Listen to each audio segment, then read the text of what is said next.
Dan gak cuma itu, yang paling menyakitkan dari tragedi ini, di saat para korban harus merenggut nyawa, di saat keluarganya dipenuhi oleh kesedihan, tapi para pelaku utama dari kejadian ini hampir gak mendapat hukuman yang setimpal.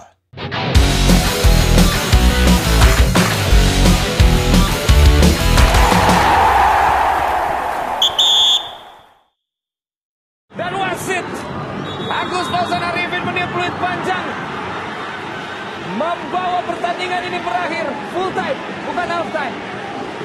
1 Oktober 2022 menjadi sejarah kelam bagi dunia olahraga Indonesia. Sepak bola nasional berduka, ratusan supporter Arema FC meninggal dunia. Duka tragedi Kanjuruhan 1 Oktober lalu belum berakhir. 3 tahun sudah berlalu, namun luka itu tak kunjung sembuh. Setiap tanggal 1 Oktober, keluarga korban tragedi Kanjuruhan berkumpul dengan mata berkaca-kaca, mengenang orang-orang dan kerabat tercinta mereka yang tak akan pernah pulang. Mereka bukan hanya sekedar membawa doa, tetapi juga membawa pertanyaan yang sama. Di mana keadilan untuk 135 nyawa yang melayang sia-sia?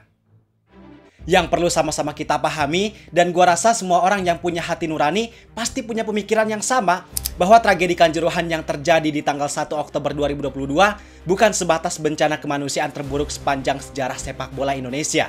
Tapi peristiwa ini menjadi cerminan tentang retaknya sistem keadilan yang gagal dan hukum yang sama sekali gak berdaya untuk memberikan hukuman yang setimpal kepada para pelaku. Karena sampai detik ini, banyak dari kita yang masih menyuarakan keadilan dari peristiwa ini. Tapi apakah keadilan itu benar-benar telah atau mungkin bisa terwujud? Bagaimana mungkin tragedi yang merenggut ratusan nyawa itu hanya dihargai dengan vonis 1-2 tahun penjara?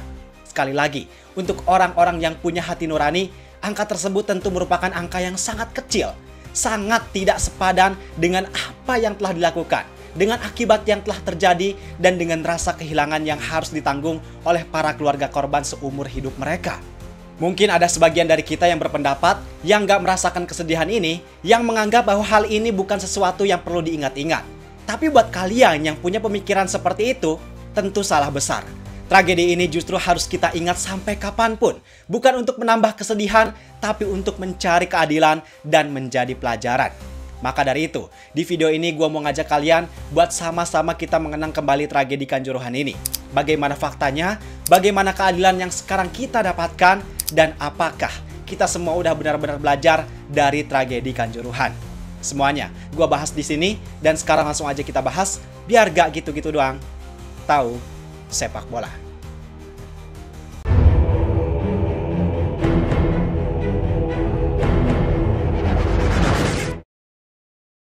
Pertama, gue mau ajak kalian untuk flashback sejenak. Kita kembali mengenang kronologi yang telah terjadi. Kejadian yang benar-benar harus semua orang tahu. Jadi saat itu, di pertandingan pekan ke-11 Liga 1 musim 2022-2023 yang dilaksanakan pada tanggal 1 Oktober 2022 di Stadion Kanjuruhan, ada pertandingan super big match antara Arema FC melawan Persebaya Surabaya.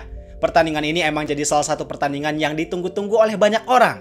Mengingat rivalitas dan intensitas yang tinggi di antara kedua tim ini jadi bumbu yang membuat pertandingan ini sangat menarik untuk ditonton. Maka wajar jika saat itu ada sekitar 42.000 supporter yang hadir di Stadion Kanjuruhan untuk menonton pertandingan ini.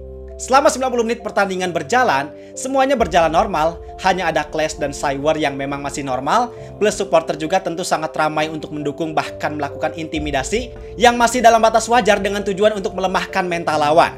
Sampai akhirnya, pertandingan selesai dan laga tersebut secara dramatis dimenangkan oleh tim tamu Persebaya Surabaya dengan skor 2-3. Tapi siapa sangka, ternyata hasil tersebut memantik kemarahan sebagian besar supporter Aremania, yang mengakibatkan ribuan dari mereka turun ke lapangan untuk meluapkan amarahnya. Dan karena situasi tersebut, suasana sorak-sorai yang harusnya dirasakan oleh seluruh pecinta sepak bola yang hadir di sana berubah jadi suasana yang mencekam. Saat itu pihak keamanan, yang dalam hal ini aparat kepolisian, perannya memang masih digunakan untuk mengamankan pertandingan di area dalam stadion atau di lapangan. Nah, karena situasi yang udah gak kondusif, aparat kepolisian melakukan berbagai macam cara untuk melerai kerusuhan tersebut. Tujuannya memang bagus, tapi ada sesuatu yang salah, yaitu cara yang mereka lakukan benar-benar tidak humanis. Alih-alih meredakan kerusuhan, tindakan ini justru memicu kepanikan massal yang membuat kondisi jadi semakin parah. Yang pada puncaknya, aparat kepolisian mengambil sebuah keputusan yang seharusnya mereka sesali selamanya, yaitu penembakan gas air mata yang dilakukan secara membabi buta tanpa memikirkan risiko yang terjadi. Penembakan itu bukan hanya mengarah ke arah lapangan, tapi juga ke arah tribun penonton yang masih dipenuhi oleh ribuan orang. Yang tentu kita sama-sama sepakat bahwa orang yang berada di tribun, sebagian besar dari mereka bukan oknum yang membuat kerusuhan itu terjadi. Yang justru di sana bukan hanya dipenuhi oleh orang dewasa laki-laki, tapi banyak juga perempuan dan anak-anak. Otomatis ketika gas air mata itu ditembakkan dalam jumlah banyak, kepanikan langsung terjadi. Asapnya seketika langsung menyerang mata dan tenggorokan yang membuat ribuan orang berusaha menyelamatkan dirinya masing-masing untuk mencari jalan keluar. Yang karena itu, kondisinya makin gak kondusif. Banyak orang yang berdesakan di lorong-lorong sempit stadion, tapi akses keluar sangat terbatas. Pintu darurat gak dibuka dengan cepat, bahkan beberapa pintu ada yang terkunci, sehingga banyak orang yang terjebak. Dan karena kepanikan yang makin bertambah, desakan antar orang juga semakin kuat, sampai efeknya banyak dari mereka mulai ada yang jatuh, terinjak, tertindih, sampai sesak nafas karena oksigen yang makin menipis. Yang akhirnya, dalam hitungan menit, sebanyak 135 orang kehilangan nyawa mereka. Sebagian besar meninggal akibat sesak nafas dan karena terjepit oleh banyak orang. Dan yang perlu kita pahami bahwa ini bukan sebuah kecelakaan, tapi ini adalah sebuah kegagalan sistemik yang berujung pada pembantaian massal. Dan gak cuma itu, yang paling menyakitkan dari tragedi ini, di saat para korban harus merenggut nyawa, di saat keluarganya dipenuhi oleh kesedihan, tapi para pelaku utama dari kejadian ini hampir gak mendapat hukuman yang setimpal. Karena pada kenyataannya, buat kalian yang belum tahu, hukuman yang mereka terima benar-benar jauh dari kata adil.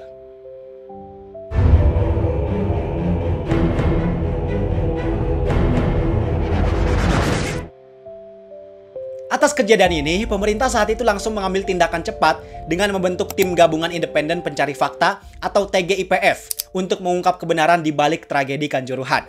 Tim ini diketuai oleh Mahfud MD, bekerja dalam waktu singkat namun komprehensif untuk memeriksa saksi, menganalisis rekaman CCTV, hingga melakukan rekonstruksi peristiwa.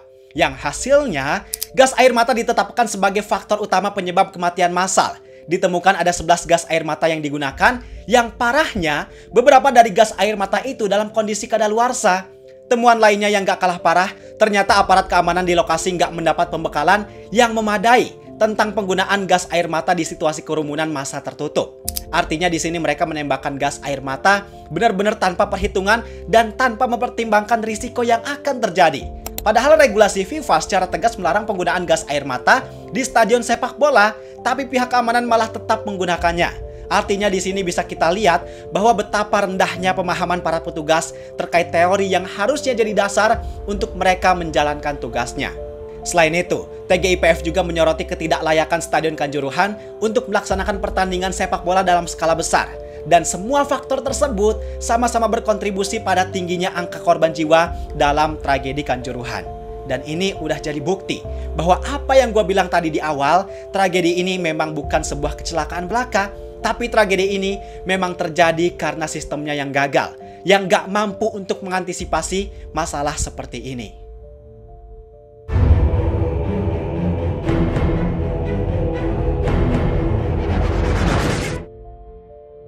Dan anehnya dengan waktu 3 tahun berlalu, ini masih menjadi masalah yang sampai sekarang keadilan benar-benar sama sekali nggak memihak terhadap korban yang dalam kasus ini paling dirugikan. Jadi ada 6 orang yang ditetapkan sebagai terdakwa dalam tragedi ini, yaitu Direktur PT LIB saat itu bernama Ahmad Hadian Lukita. Dia ditetapkan sebagai tersangka karena tidak melakukan verifikasi stadion secara berkala. Kejadiannya tahun 2022, tapi verifikasi stadion yang digunakan adalah tahun 2020. Kemudian Abdul Haris, selaku Ketua Panitia Pelaksana Arema FC. Dia dinilai tidak membuat peraturan keselamatan dan keamanan, tepatnya dalam hal ini tentang penjualan tiket. Karena kapasitas Kanjuruhan saat itu hanya 38.000, tapi tiket yang dijual mencapai 42.000. Ketiga, Suko Sutrisno, selaku Security Officer. Dia dinilai bersalah karena memerintahkan steward atau penjaga stadion untuk meninggalkan stadion yang padahal saat itu ada banyak penonton yang butuh bantuan untuk akses keluar. Keempat, dari pihak kepolisian yaitu AKP Hasdarmawan, Kompol Wahyu Setio Pranoto, dan AKP Bambang Sidik Ahmadi, yang ketiganya berperan dalam memberikan perintah kepada anggotanya untuk menembakkan gas air mata. yang atas berbagai macam proses pengadilan dikeluarkanlah sanksi atau hukuman terhadap para terdakwa. Mulai dari Abdul Haris yang hanya divonis 1 tahun 6 bulan penjara, Suko Sutrisno divonis 1 tahun penjara, AKP Hasdarmawan divonis 1 tahun 6 bulan di penjara, AKP Bambang Sidik Ahmadi divonis 2 tahun penjara, serta Kompol Wahyu Setio Pranoto divonis 2 tahun 6 bulan penjara. Sedangkan satu nama lainnya, yaitu Direktur PT LIB Ahmad Hadian Lukita, sampai saat ini belum menjalani persidangan.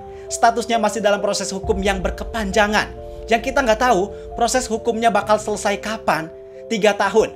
Bayangin 3 tahun belum selesai, artinya bukan karena ketidakmampuan penegakan hukum, tapi memang karena ketidakadilan yang ada dalam hukum tersebut. Dan jelas, kita juga bisa menilai kalau vonis-vonis tersebut sangat jauh dari kata adil.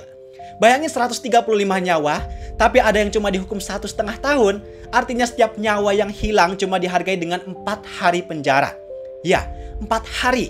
Ini jelas jadi angka yang benar-benar menampar hati nurani kita semua. Keluarga korban gak bisa berbuat banyak, mereka menangis. Padahal mereka gak menuntut untuk balas dendam. Mereka cuma pengen keadilan. Mereka cuma pengen para pelaku merasakan sebagian kecil dari penderitaan dan kesedihan yang mereka alami. Tapi sayang, dengan hasil tersebut, sistem hukum di Indonesia seolah mengatakan bahwa nyawa rakyat jelata gak terlalu berharga.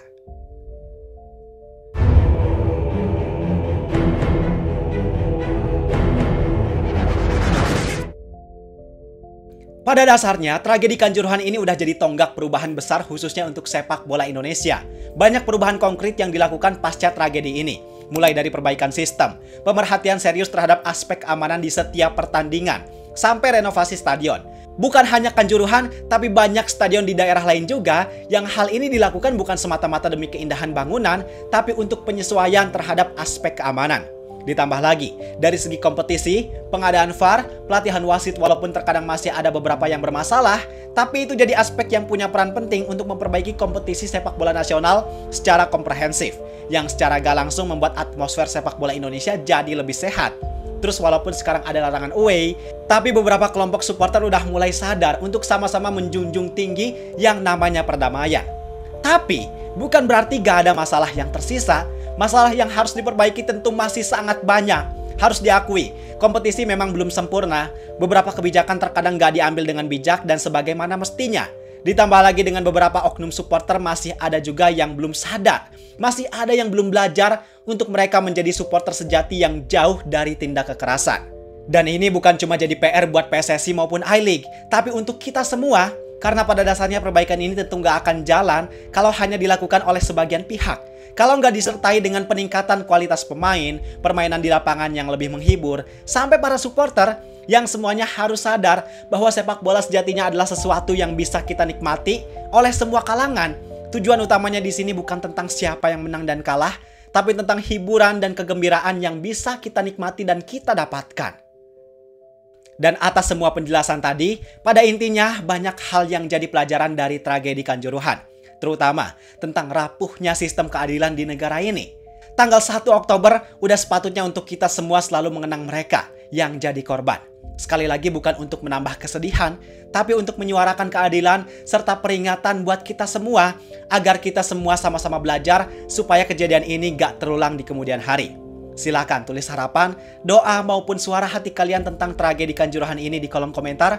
Gue rasa sekian untuk video kali ini. Terima kasih, semoga bermanfaat dan sampai jumpa di video berikutnya. See ya.